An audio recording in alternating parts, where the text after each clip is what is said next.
Welcome to Control Talk Now, your smart buildings podcast with Ken Smyers and Eric Stromquist. Control Talk Now, your source for control news you can use. And now, here is Eric.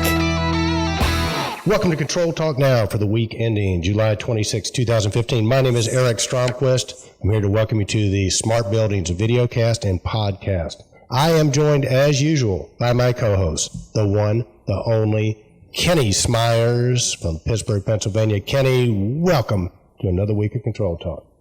Thank you very much, Eric. I'm glad to be here. I love this stuff. I'm excited about today's show because we've got so many important things to share with the Control Trends community. We really do, Kenny. And if you follow Control Trends, you notice we didn't have many posts up this week. That's because we were busy. So this week's show, we got some very special treats for you. Actually, a guest in studio we'll introduce in just a couple of seconds. But Kenny, pretty productive week in Control Trends land, huh? Yeah, I'll say, Eric, we accomplished two very, very important events. The first one involves our in-studio guest, which I'll announce here in a second. And the second is one of the most important events that we have on our annual basis, our fourth annual ControlTrends Awards show in Orlando. We have the time and location and some very exciting news. I'll tell you what, why don't we just go ahead and hit that before we introduce our guest? Because, Kenny, it was pretty darn prolific. I tell you what, you and I flew to Orlando on Thursday. We got up about 4 o'clock, hit Orlando. We inked the deal on the site for the 2015 ControlTrends Awards. Buddy, I couldn't be more thrilled. What about you? Well, it is so important to try to put this, first we want to thank our sponsors who make this possible, but with this opportunity we had, we tried to pick a venue that gives us the greatest foundation for what we're trying to do. It has recognized the heroes, the superstars of our industry, give a venue that provides that kind of environment, that Hollywoodish environment where we have red carpets, and just to give people in our industry something special to remember for not just that night, but for all times. I mean, we're putting this into a digital environment that's going to go into our Control Trends Museum, and but this is the place that's going to really, it sets a new standard. It takes it to the next level, and we can now say for certain that the 2015 ControlTrends Awards will be held at the Orlando's Hard Rock Live, located at the doorstep to the amazing Universal Studios. Hard Rock Live is home to music history and the most befitting venue to celebrate the heroes and superstars of our HVAC and building automation industries. Yeah, I'll tell you what, Kenny, and we, of all the locations we've had, this takes it to a whole new level. It is absolutely spectacular. You're going to walk across a bridge at Disney. You're going to have all this around you. You're going to walk into the venue. The Hard Rock is, like I say, the biggest, coolest venue we've had. And our platinum sponsors are going to be able to treat their guests to a very, very special treat. And Kenny, was that just unbelievable when we were able to negotiate and get that into the package, which is if you go upstairs, there's an exact replica of John Lennon's apartment at the Dakota where he and Yoko lived. And our platinum sponsors can be able to host their guests up there pre-show, champagne, drinks, and get a tour of the John Lennon apartment. A lot of the stuff that's in there is actually real. Some of it is replicated. And then from there, you can step out to the balcony, and you're overlooking Disney. That time of year in Universal Studio, it is going to be magnificent. And part of the thought process there, Kenny, was that a lot of our platinum distributors, they invite their customers in a day early for the AHR show. So we're having it on Sunday night. So the thought process there is if you've got customers coming in, you come in, we can have a magnificent dinner at the Control Trends Awards. You can have a once-in-a-lifetime experience. To go up and visit the John Lennon apartment. It's going to be great entertainment value for your clients and your guests. And then after that, you get to participate in the 2015 Control Trends Awards. I agree, Eric. In the past, we've done some very special things, and we've done some planning that worked in our favor and produced a very great event. But this one here, we have to give special thanks to Zulika Alvarez. She's the sales and marketing manager that is helping us to take this to the next level. She understood what we did. She reviewed some of our previous shows, and her ideas, like you said, she really helped us negotiate the best, the biggest bang for the buck. But I think what happens here is that with this John Lennon thing, first of all, I'm a music fan, Beatles fan, and this thing gave me rush. I mean, it was like walking through the Rock and Roll Hall of Fame in Cleveland. I've been there several times, but this is amazing. You and I walked past the Dakota building where this where John Lennon fatally shot, and and we had that special the heebie-jeebies when you walk by something like that. It's just, and then to go into this specialized take where Yoko Ono donated artifact keepsakes to put this into a permanent museum-like environment, and we'll be able to share that with people with champagne glasses, and that'll be the precursor to the ControlTrends Awards. So you can imagine how this thing is going to build in a dramatic fashion. But once again, thanks to Zalika Alvarez for taking care of ControlTrends Awards. Well, not only that, thanks again to all of our platinum sponsors. They're listed on the ControlTrends website. So many people committed early this year, Kenny, and it really allowed us to take that funding and invest in creating. This is going to be the most spectacular ControlTrends Awards we have ever had. It's going to set a new standard. It's going to be a lot of fun. So again, thanks to all of our platinum sponsors, and the ControlTrends Awards are going to rock and roll this year, Kenny. I'm just thrilled about it. I sure am too, Eric. And so once again, I think the video kind of really captures some of the the enormosity of the venue. In other words, this is where Bruce Springsteen played, Cyndi Lauper. I mean, anybody that you could think of in rock and roll has had left some either signature on a wall behind, and some of this incredible memorabilia is going to be very accessible to the people in the General Assembly. The Platinum sponsors have a special opportunity to maximize their customer relationship in a great networking area. I mean, this could be a lot of fun too. Yeah, it's going to be a whole lot of fun, Kenny. And I tell you what, it's again, thanks so much to our sponsors. It is going to be absolutely spectacular. And Kenny, I tell you what, that was the big event. The deal is inked. So mark your calendars now. And reach out to your platinum sponsors. Let them know you want to be there. Let them know you want to be with to participate in the John Lennon thing for sure. We should be able to get all of the platinum sponsors guests through there. But hey, never hurts to sort of book your space early, so to speak. So that's good stuff, Kenny. The other thing went on, man. We had probably the next most spectacular event that happened, and we got our in-guest studio. So let's introduce.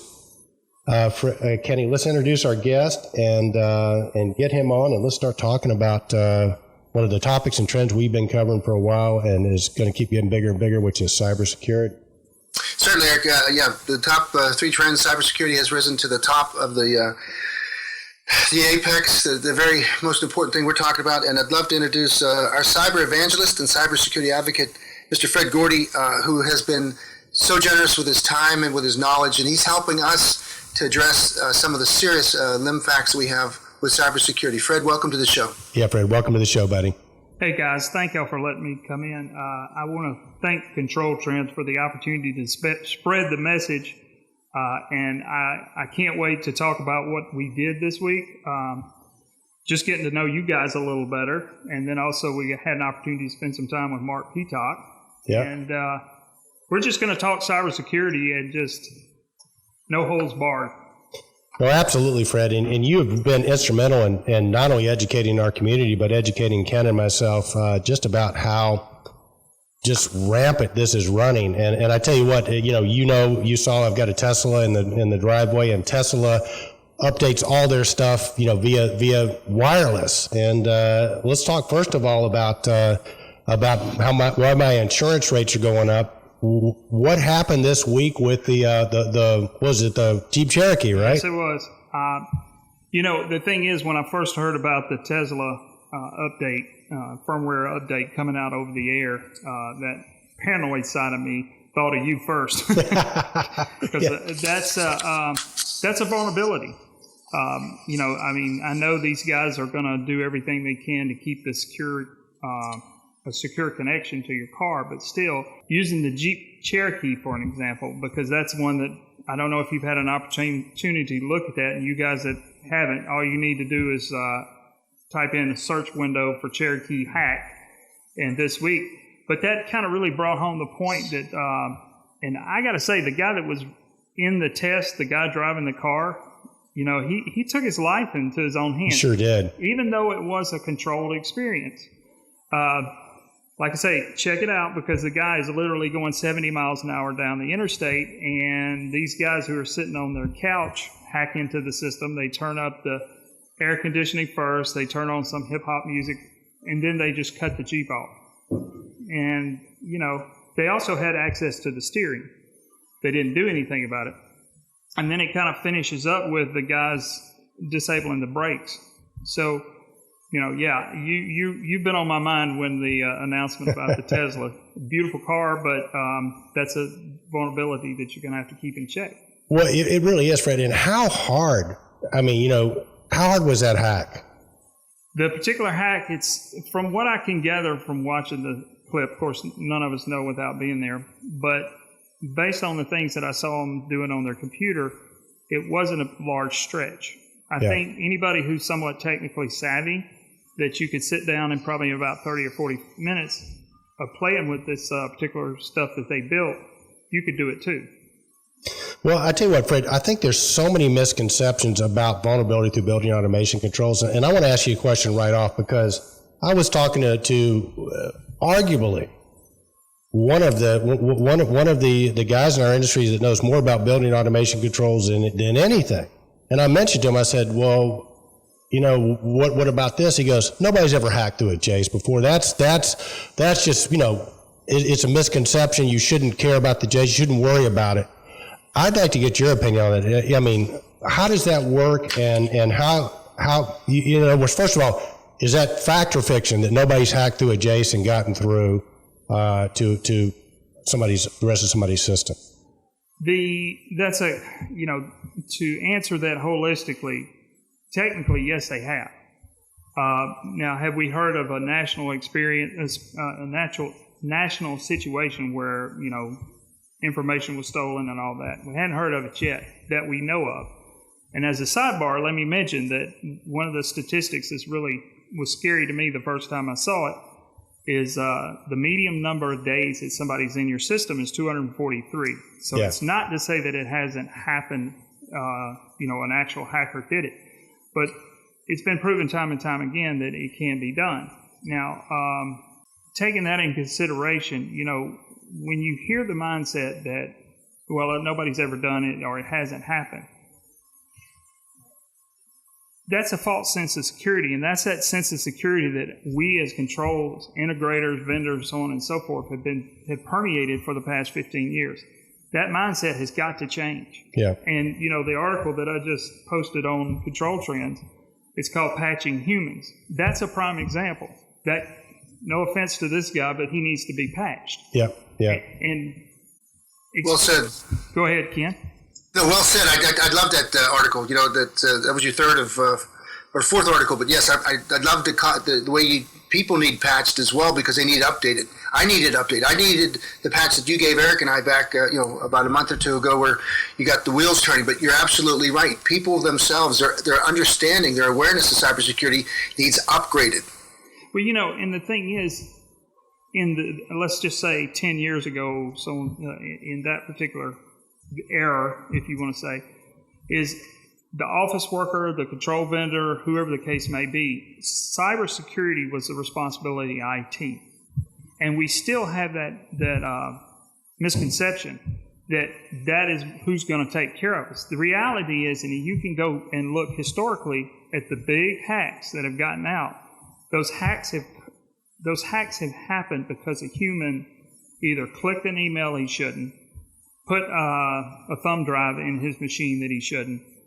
So again and again, every one of us, not just the IT people, but even everybody who has anything to do with the company, has to be diligent 24/7. And there are some tests. I did it with our company, SmartCore. I sent out a little test to see if you would, how our guys would do. And what it was a simulated phishing attack. And if you don't know what phishing is, that's an email that's sent out to various different people, and they want you to click something because it'll embed code in you. But anyway, this little test, and I would encourage people, it's on McAfee's website, is try it yourself. I hate to admit it, but I always like to be real. I scored 80%. My boss got 85%, but a couple of the other guys, they were in the 60s. Yeah. So. Well, speaking of that, I tell you what, one of the things we're very interested in doing on ControlTrends, with your help, Fred, and Kenny's help, is we'd like to create, if you will, sort of a cyber security test your knowledge little test, right? Not to, point anybody out, but we could sort of select, you'll fill these things out and answer the questions. We can sort of get some stats for our industry about how educated people are and what they know. I mean, I know before, we met you, we thought black hats and white hats were just fashion statements, right? So exactly. Exactly. Well, I think I just want to review a couple things because we get a lot of people. And Fred, you posted terminology. I think so. What you're doing is you're doing the seminal work for our industry, and I think it's very important to say that we're not talking about cybersecurity as a jack of all issues, master of none. We're talking about building controls and building control systems. And that's like a vertical slice about cybersecurity as it applies to what you refer to as operational technology versus informational technology. I have a wonderful document here in front of me that explains that a lot of people don't understand exactly what we're talking about when we say cybersecurity because, again, they didn't get patched. But, information technology provides the processes and the transmissions and provides information. It's an enterprise-wide infrastructure. We use a GUI, a web browser, terminal, and keyboard. The ownership belongs to the CIO in the IT, and it's about the corporate network, and it's about, financials. It's about customer data. Where operational technology controls or monitors physical processes and equipment. It's event-driven, real-time, embedded hardware, electromechanical sensors, actuators, and coded displays. It involves a different set of owners. It involves engineers, technicians, operators, and managers, and it involves the control networks that are put onto the enterprise networks. And that's where I don't think people really truly make that transition. I think the work that you've done, you have 4 articles, I think, people you need to read pre-act or react. And it's a great question that Fred asks. How are you addressing your organization? Are you going to wait till something happens, or are you going to take the initiative now? And then patching humans, and then the 2 terminologies which I use. It's on ControlTrends. These are very, very readily accessible. And Fred, I think that the information, like you were saying about your own network or your own organization taking tests, Eric and I used your queue, and we came up with about 100 questions for cybersecurity testing. Some of them I thought maybe were too juvenile and infantile, but then you remind us that no, a lot of this stuff is very fundamentally misunderstood. Why don't you go into some kind of better explanation of your articles and what you're trying to do with our particular slice, our building solutions, our building control systems? Well, let me come back real quick to the survey first. I think that's an awesome idea, and we'll all work together and get that out there, because it's really hard to deny when you take a look at something like this. I call it taking a temperature of the industry. So I would encourage anybody that's listening to please participate in this survey, because what we need to do is we really need to get a read or a temperature on how our industry is doing right now. And I mean, I can make some general statements to say, and I think we would all agree that we're probably in pretty bad shape. However, I think that based on the Realcomm event that just happened recently and some other things, I'm hearing cybersecurity talked about. Now we need to start acting. But yes, I think this survey will really go a long way to help us take a read on that. Now, what was your other question? The clarification of information technology and operational technology, and how I think what you basically educated me was that we can't talk about all things. We want to focus in on what we do. We put exactly. Web-enabled controllers on the internet, and we don't understand what we're doing. Exactly. One of the things that and it hadn't been a whole lot of resistance, but when I first start talking to anybody, the first thing that that is already in the cybersecurity world, not that they're belittling our industry in any means, but they immediately assume that, let's don't reinvent the wheel because we've already got it figured out. And for those of you, I'm sure most of you are familiar with the term SCADA ICS. That is while it's a control system, it's more oil and gas, electrical power grid, PLC kind of type of controllers. Those methodologies to protect those are different, not significantly different, but different enough that what we need to do is really begin to focus on what it takes to secure a building control system, a data center control system, and those type of things. And you're absolutely right, Ken. I mean, it is a an animal in unto itself. And I think, we all saw this week the openness of certain institutions around here to realize the fact that even though that they've been heavily involved in SCADA ICS, that the building control systems are different. Well, Eric, the second reason why there was a sparsity of ControlTrends posts this week was because we were able to attend one of the most important meetings that I can remember because, again, we track the trends. The top trend at this particular time in our world is cybersecurity. We had the incredible opportunity to meet with Georgia Tech's Research Institute, a gentleman named G.A. or Fred Wright. He's a PhD. He's Deputy Director, Chief Engineer of the Cyber Technology and Information Security Laboratory, and his colleague, the Director of Business Development, Douglas Hornaday. And we got to see and hear an amazing depth. These are the true experts. These are the industry leaders that work with the government, the military, the Fortune 100s, and they know cybersecurity. Now, the catch here to me is the educational process that Fred mentioned, where you have information technology and you have operational technology, and they're not the same. The ownership for informational technology belongs to the CIO and the IT director, where the ownership for operational technology belongs to the engineers, the technicians, the operators, the managers, the facility managers, and the systems integrators that we work with. And I think the key here is that, and what Fred's trying to do is we're taking, instead of the macro look, we're looking at the micro. We're looking at our industry specifically. Yeah, Kenny, you're absolutely right. And I think one of the things we love about Fred is always looking for solutions to how to solve this. I think education is key. Fred, along with Marc Petock from Lynxspring, and Marc and Fred, to me, are the two people in our industry that are really sort of staying on top of this and really trying to come up with solutions. For our listeners who might know, Lynxspring has a product called Cyber Pro, which actually is a great step towards this. But I think, in our conversations with both Fred and Marc, there's sort of the need for, how do we get people educated, like you said, Kenny, very specifically towards cybersecurity vis-a-vis building automation controls.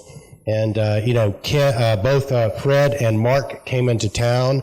Stromquist and Company is a distributor of building automation controls products. We're very concerned about, how to educate our integrators. Kenny, DMS Controls Group up in Pittsburgh, you guys are distributors of building automation control products as well. You and I, from just that perspective, not our ControlTrends perspective, are very concerned about how do we educate our systems integrators. So, Fred, sort of, and I want you to tell the story, Fred, about how this gets set up. But so when Fred and Marc came to town and set this meeting up with Georgia Tech, ControlTrends immediately, wearing our ControlTrends hat, we came on and saying, we will help promote the event that Fred's getting ready to tell you about. And then both Stromquist and Company DMS Controls Group are going to step in and help promote it too. But ControlTrends is very pleased to be the first media sponsor on board. And I think there'll be many, many more. Ken Sinclair, I know you're probably listening to this. You're going to want to hop on board with this, as well as Ron Zimmer at CABA, Jim Young, the rest of the crew. Because Fred, what you and Marc are talking about putting together, I think is very specific, very needed. So with that, tell us a little bit of the story about how you sort of got this set up and what's going to be happening, I think, next March. Okay. Thank you, Eric. And Ken. This started in a conversation that I had with the director at Georgia Tech Research Institution Cyber Division, and his name is Bo Rotoloni. And I was actually at an event where I was the only non-lawyer there.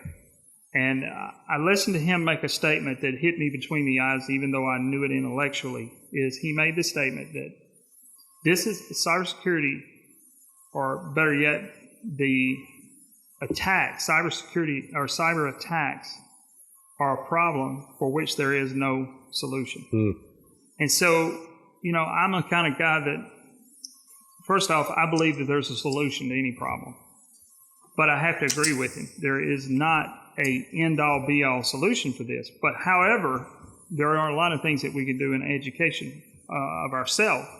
So what I did was approached him, and he put me up in touch with Doug Hornaday and also Fred Wright. And these guys, gave me a lot of opportunity to kind of go through how control systems work, not just how they work, but how they're implemented and how the standard, what happens today. And, these guys have been involved in ICS and SCADA, and they recognize that, yes, there is a hole and that we need to fill it. And I was very encouraged by the fact that people such as himself really saw that this is something that needed to happen. And so, I have had the opportunity to work with Marc Petock. He and I I call it, we're the yin and yang, so to speak.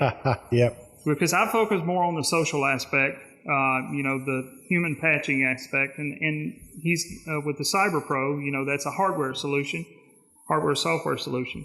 So he and I have been talking quite a bit. And of course, my interaction with you and with Ken, this just made a whole lot of sense that we need to put together an educational summit, if you will, not a vendor showcase, but where when the people come in, they actually walk out of there with something that they can go back to their facility and do.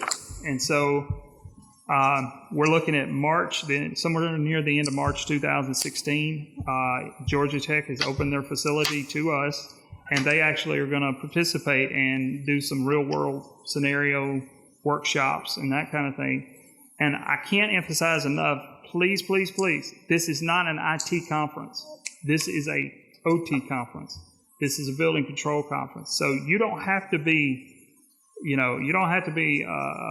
IT guru of any, you don't even have to know IT, because a lot of the things that we're going to teach you is how to change your thought processes. I think it's brilliant, and very specifically what you and Marc are envisioning, very, very specifically for the building owner, the building facilities manager, the systems integrator that needs to, so you're not going to be indoctrinated with a whole bunch of stuff. And it's interesting because I think that the sponsors you guys have reached out to so far, it looks like there's a lot of momentum with that. They're okay with having it be educational. And then Georgia Tech, Kenny, I mean, they've got a cyber lab up there where they just hack all kinds of systems and stuff like that. So it looks like you guys might be able to get a tour of that. So some real hands-on experience where you can maybe even actually hack a system or whatever. Well, I think Doug has made it. I mean, he wants to have people come take a look at what they have there. And, I think you'll find it very fascinating is the fact that, you will be able to see these things happening. You will be able to, kind of put a face to the enemy, so to speak. Yep. Yeah. Well, I think, the incredible thing here is that, we've had some terminologies, security through obscurity, it can't happen to me. This putting your head in the sand thing was kind of like our way to do it. Ignore it. Somebody else's problem. And we're seeing this turn around 300 or 180. We're now seeing this coming directly to us, that anybody that's involved in somebody's network, if we're taking the lead role in providing a solution for building automation, we need to know about the cybersecurity. Now, we have this opportunity where we can we can bring things down specific, like you were saying, Fred. You don't have to be an IT guru. You don't have to have a degree in information technology. What you have to do is know that you work in a building, and your building now could be hacked, and if they hack it, you could have an event that could be catastrophic or it could be minor. But you have to have preparations, and you have to have plans. So if it does happen, what are you going to do about it? Who are you going to call? Where's your checklist? And people don't even they have zero response capabilities right now. And I think what you're doing is your educational process begins with the awareness, giving people some really simple, basic, low-hanging fruit things to do, all the way up to getting insurance, doing a risk assessment, risk management, because the people that do get hit find out that they're not prepared, and it's a disaster situation that some companies won't be able to recover from. Well, along the insurance line, and I'm glad you said that, is another thing that we hope to do with this conference, and thank you again, ControlTrends, for really getting behind this, because helping us get the word out. But one of the other aspects of it, it's not going to be just something that a building engineer is going to learn from. It could be a C-level or a building owner, that kind of thing, and those types of. We'll have some parallel programs going on, and some of those are going to involve insurance and legal. And why are we going to do that? Well, there's been a proliferation, let's just say, of cybersecurity insurance that's hit the market.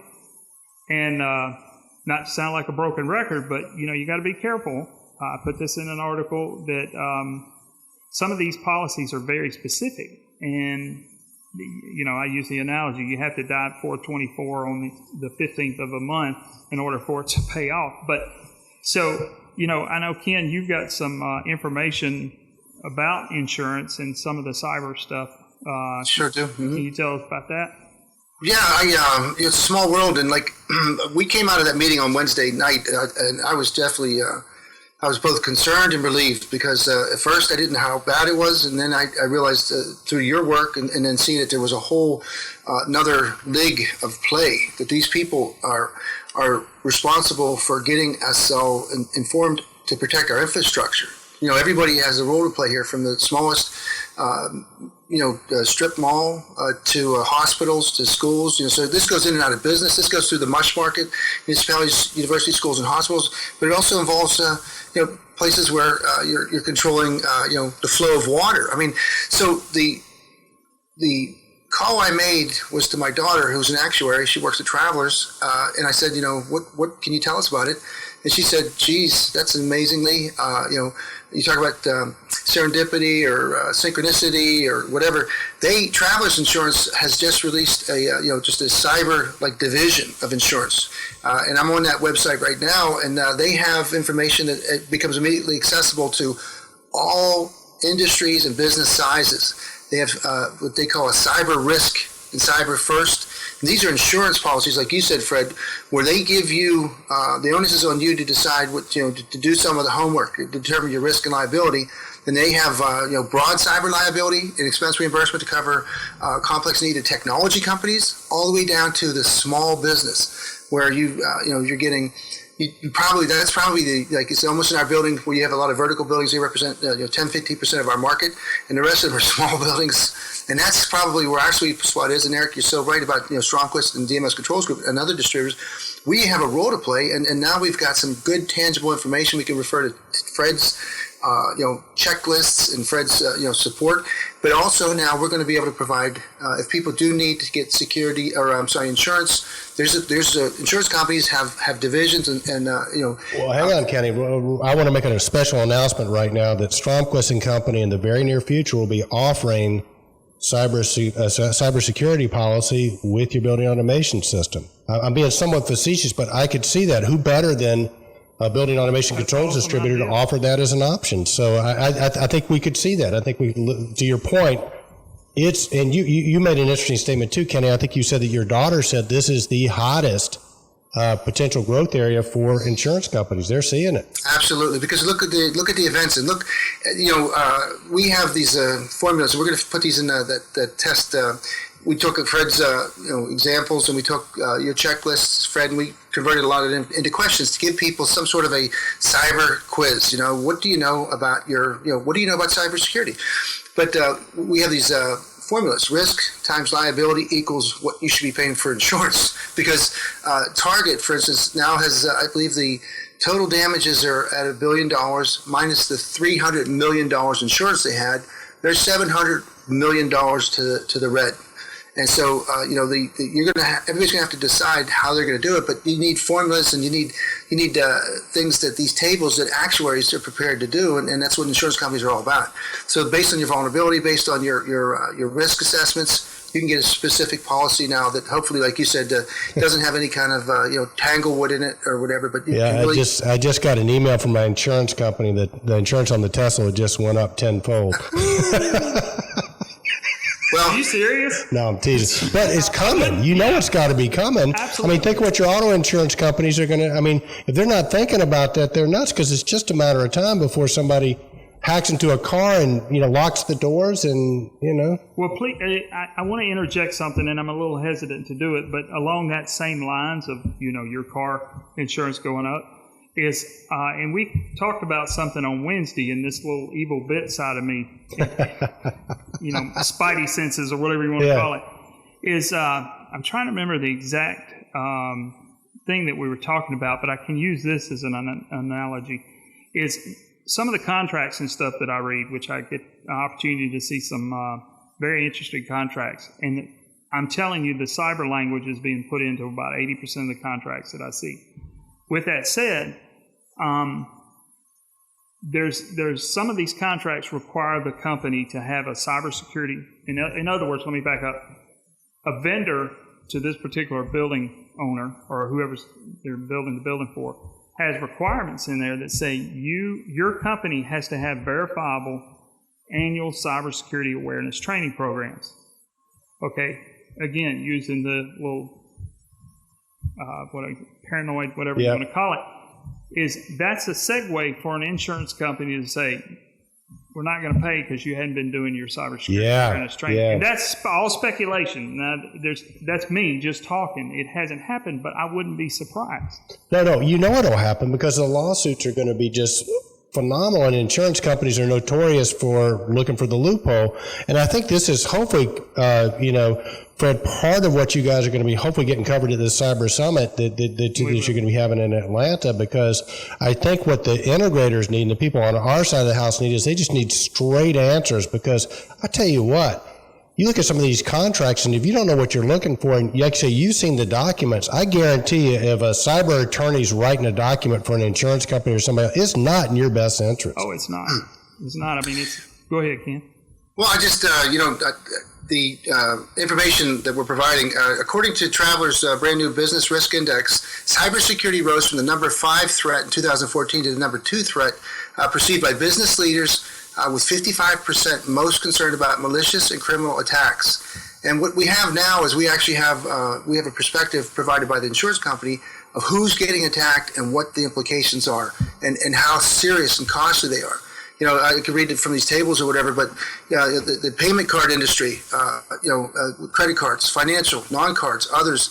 So you have others, education, entertainment, financial services, gaming and casino, healthcare, hospitality, media, nonprofit, and professional services.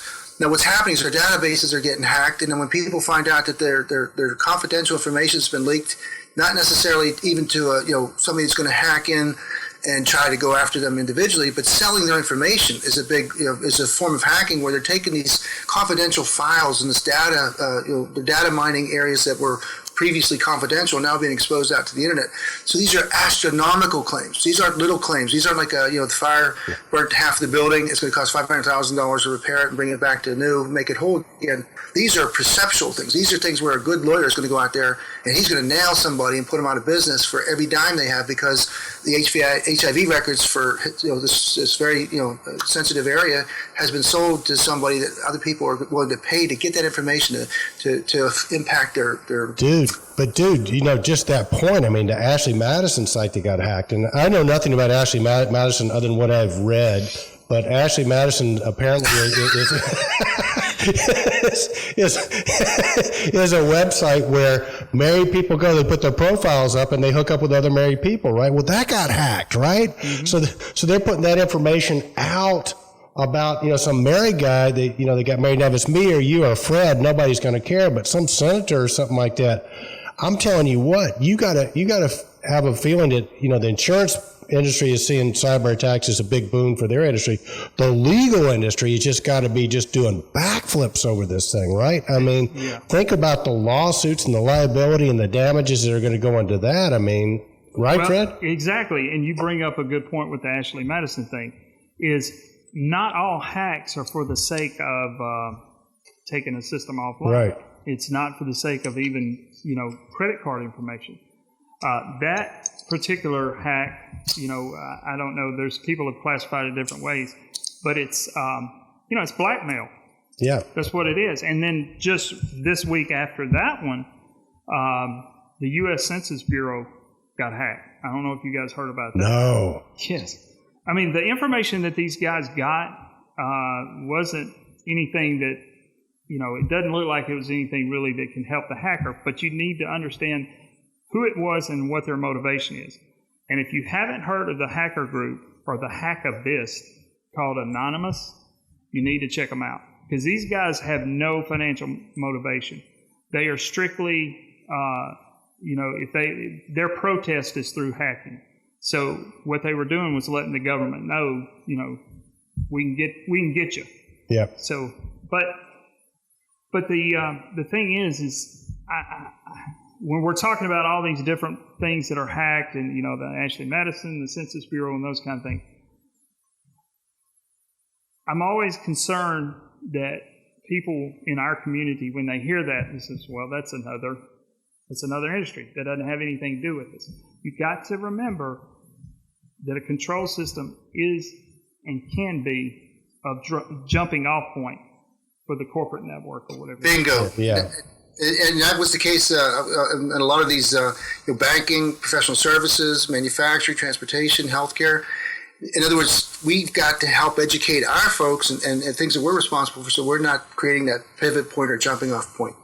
Well, yeah. Let's clear this, because that was one of the first questions I asked you at the beginning of the show. About the misperception. Nobody's done anything through a Jace. Exactly. So I see two things that could happen. Number one, through a Jace, you're controlling heat and air conditioning and stuff like that. You could lock all the doors. You could turn the heat up. You could do all kinds of stuff to disrupt your clients. I mean, imagine a Disney or something. You're having an event.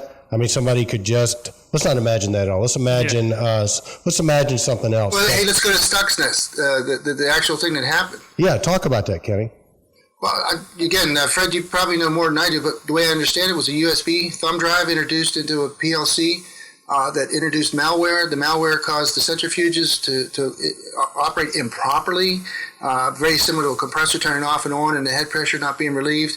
This thing caused these things to wobble and shut down and basically run until they were kaput. And that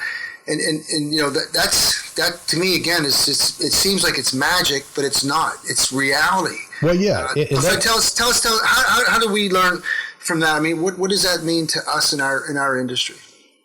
Well, first off is I want to interject something. You brought up that we talked about Stuxnet, and there's debate as to who actually originated the virus. But so I'm not going to go there. But what I will say is the persons that came up with the virus were controls guys.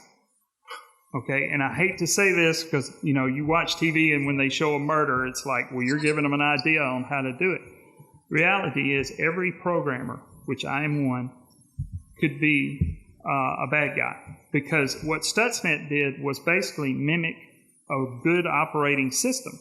And when it got a kind of okay, this is how the system should look if it's running correctly, then Stuxnet turned that on, the little video like Ocean's 11, and then ran everything until it just flung it apart. Where is it going to? Let's go back to the car.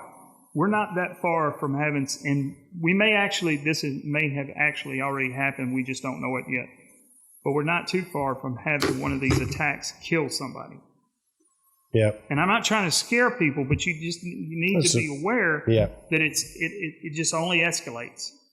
No, it does. So that's number one. So I mean, think about like a restaurant chain. Let's say you want to mess something up. So you lock all the doors because you can get to the access and security. You turn the heat up. The clients can't get in. They can't get out. You can just make people miserable. And anybody that has a building or a store, I mean, part of that experience is the environment. So you could just be disruptive with that. But to the point about talk, Fred, if you would, about sort of the jumping off point. So now I got a Jace or something. Somebody comes in via my building automation control system. Talk about how a scenario in which they could jump from there into the internal network.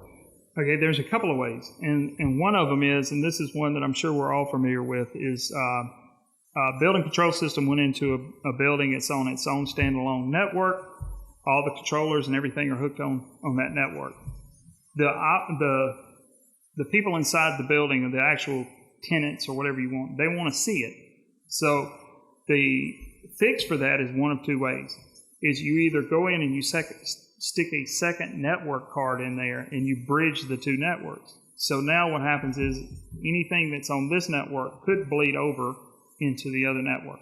Now, if you add another layer to that, to where this control system network is on the internet, and when I say on the internet, understand it's not just that it's public facing, but it can get out, okay?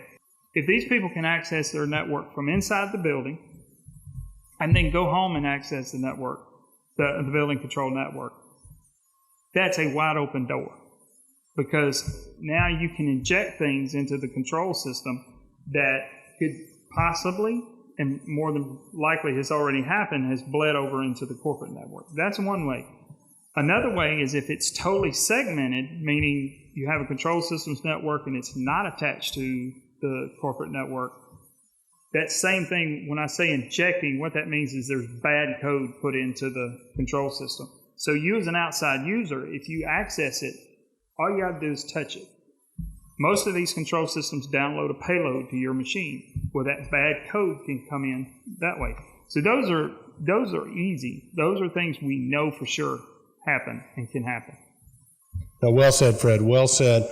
And I think that, the good news is, people like Niagara and people like that, they're aware of the problem. They're taking steps to do what they can.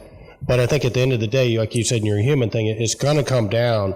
If you're an integrator and putting stuff in and something goes wrong, you're going to be in that liability chain. So I say you better be educated and you better, understand what you're signing when you're signing these documents and the paperwork and stuff like that. And again, I think that's where you and Marc and your... That's a bingo. I think you need to emphasize that. We need to talk about that a little bit more, Fred, is what Eric said. What happens is, like, in the old days, like, let's say we sold a solenoid valve, water valve, and somehow it leaked and went through the drop ceiling and caused some discoloration, and the customer gets upset, and they sue. They sue the contractor.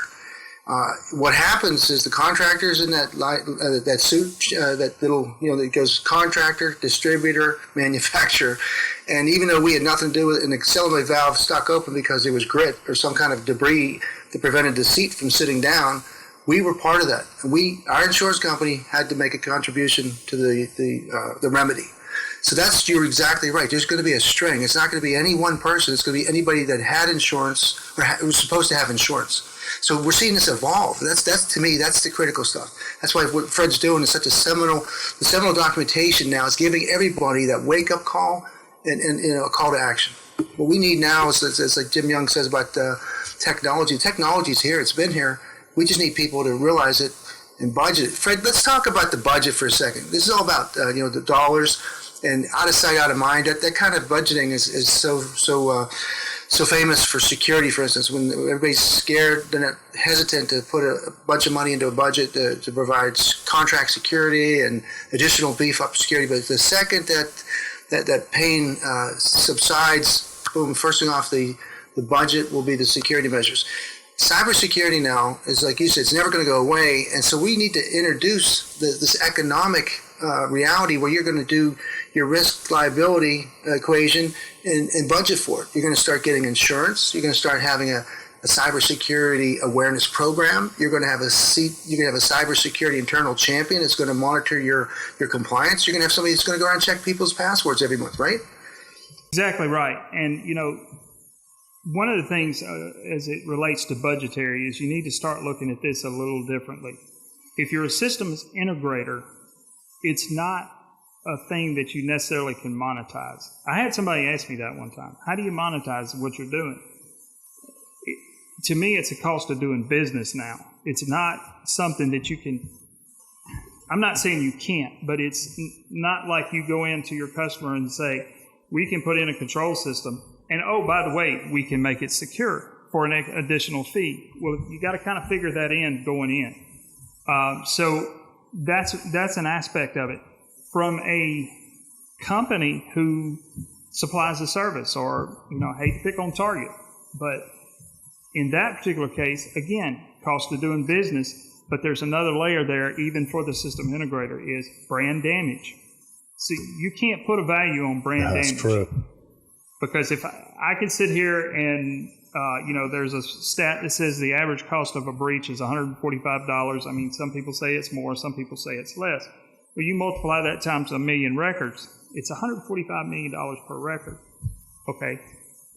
Even when you take that into consideration and using what you talked about earlier, Ken, where Target got $300 million and they have to make up the other $700 million,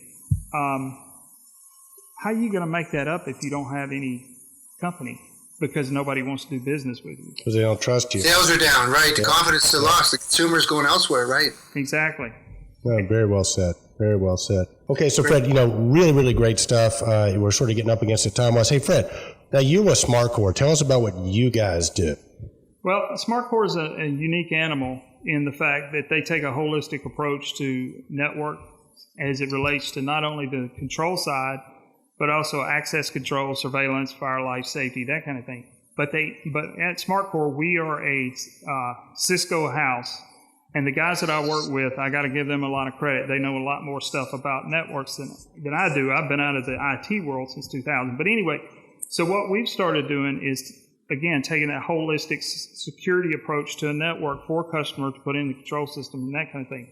But we also, we've got a thing we call Smart Secure, and it's basically an auditing service. And we'll go out and take a look at your network. So you don't have to go learn everything. I mean, we want to teach you to do it yourself, but also we can come in, take a look at your network, your control system, and then we can give you basically a punch list that you need to take care of. So that's and that's more of my focus at SmartCore. That's a little bit about what we're doing. Oh, that's really, really cool, Fred. Well, listen, it's a great organization. We met Wen at the Realcomm IBCon. Looks like you're working with some great people.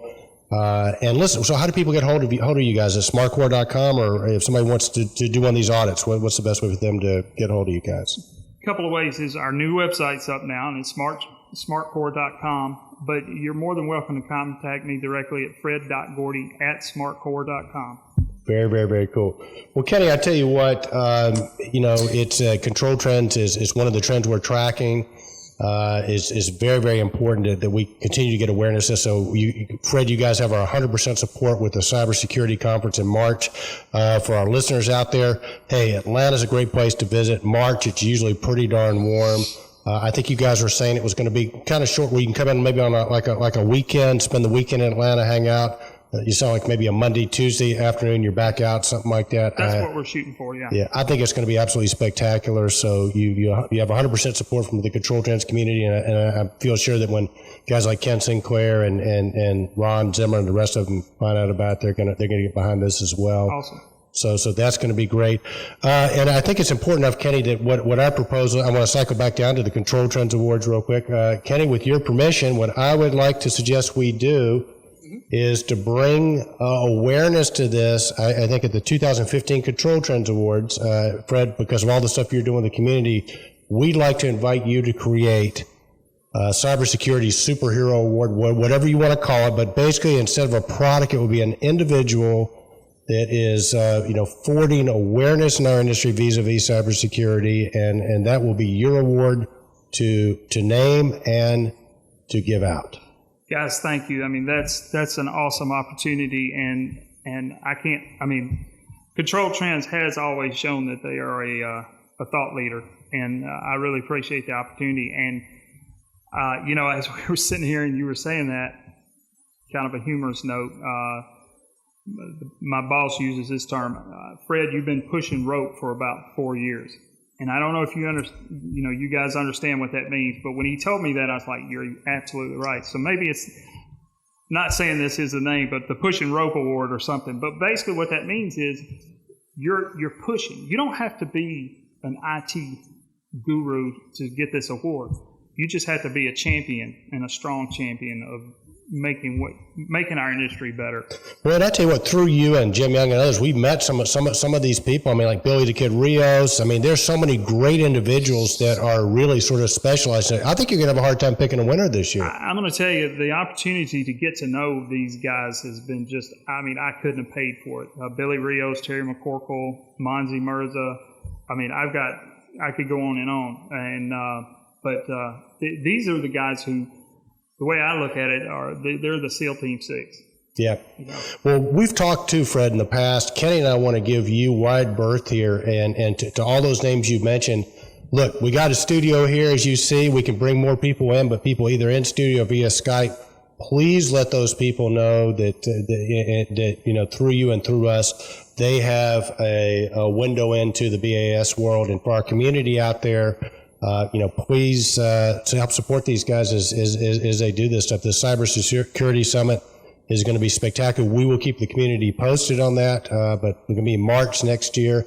And Kenny, real quick, we can't quite see, but a special thanks to our girl, Zalika. Stand up so everybody can see the shirts we're rocking here. Stand up a little bit so we get them all right. There you go. All right. So got the Hard Rock Cafe shirt spread. I think if you come back in studio, it's going to be the official garb if you're in-house in studio. So Zalika, I think you said you were going to watch the show this week, so we need to get a shirt for Fred and our guest. And Kenny, I tell you what, when you talk about people that just rock professional, This woman was unbelievable professionalism. She took us around. It's like she walks us. She wanted to buy us lunch at the thing. We're going, no, that's cool. We're good. We just say. Then she takes us to the store and we got to get you something from the store. And you and I are thinking that she's just trying to sell product. And it kind of you try this really cool hat on and on. We're looking at the price and she goes, whatever you want. And at Dom, I go, Kenny, she's going to comp us this. And so we opted for the 2 shirts, but. Alvarez is, you're right, a consummate professional. She loves her job. That passion thing, we call it passion factor, that we always look for when we're trying to see if these are the people we want to work with, and they really, truly embody the organizational values that we do. She had it. Bingo. She loved her job. She knew everything. She knew how to turn lights on. She brought the stage around for us to get a better lighting so we could shoot the video. Very accommodating and very knowledgeable, but passionate about what like she said, she did her homework. She watched a couple of our previous shows. And to me, right away, that's what I wanted to hear, because then we didn't have to explain everything. She knew we were trying to create the boom. We want to create a bigger than life moment that, is going to last a year. And these people are going to come up on that stage and win an award.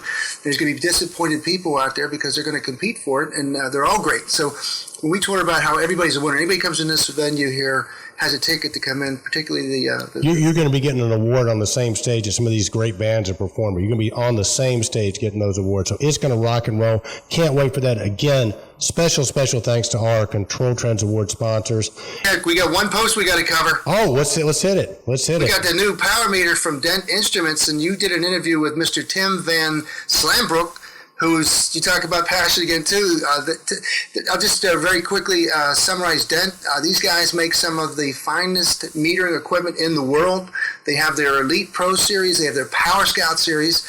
They sell smart loggers, current transformers, and software. And I'll tell you what, wasn't he a dynamic individual that we met at the CGNA meeting? Well, very dynamic individual.